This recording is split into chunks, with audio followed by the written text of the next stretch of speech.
Brazilian grid equipment maker picks North Carolina for U.S. debut. A Brazilian energy equipment manufacturer is establishing its first U.S. presence in rural North Carolina, and the product it chose to make there reflects the current state of domestic grid infrastructure as much as it does a business decision. TSEA Energy, which has supplied power generation and distribution equipment to utilities across more than 50 countries since 1968, announced this week it will construct a 160,000 square foot facility in Eden, a city in Rockingham County. The company has committed $25 million in capital investment and 160 jobs, with an average annual salary of $66,554, significantly above Rockingham County's average of $46,154. The Eden plant will manufacture voltage regulators, the equipment utilities depend on to maintain stability, power quality, and reliability across distribution networks. It is not the most visible category of grid infrastructure, but it is among the most operationally consequential, and domestic supply has not kept pace with the modernization demands utilities are now managing. Utilities across the country are working to upgrade aging distribution systems while absorbing demand growth driven by data center expansion, manufacturing reshoring, and broad electrification.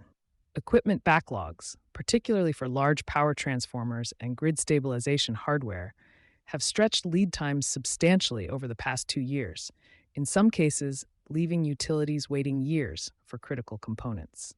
A domestic manufacturer entering this category with an established engineering pedigree addresses a documented supply constraint. The facility is expected to double TSEA's total global manufacturing capacity.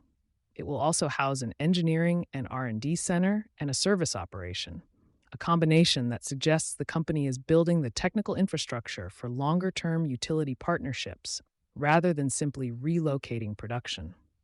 North Carolina's workforce appears to have been a decisive factor. The state claims the largest advanced manufacturing workforce in the southeastern United States, and the project drew institutional support from North Carolina A&T, NC State, UNC Charlotte, and Rockingham Community College. Duke Energy was listed among the project partners, a detail worth noting given the utility's own infrastructure obligations across the region. The state is providing a performance-based grant of $300,000 through the One North Carolina Fund. The structure is contingent. TSEA must deploy $17 million in capital and reach 106 jobs before any public funds are released. For facilities and energy professionals managing procurement and infrastructure planning, the development carries practical relevance. Voltage regulators are specification-driven purchases where supplier relationships, lead times, and technical support capacity all affect project timelines.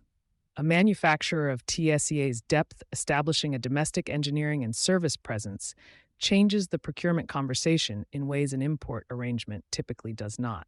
You've been listening to Sustainability Soundbites by Environment and Energy Leader. For partnership opportunities, please reach out to our team.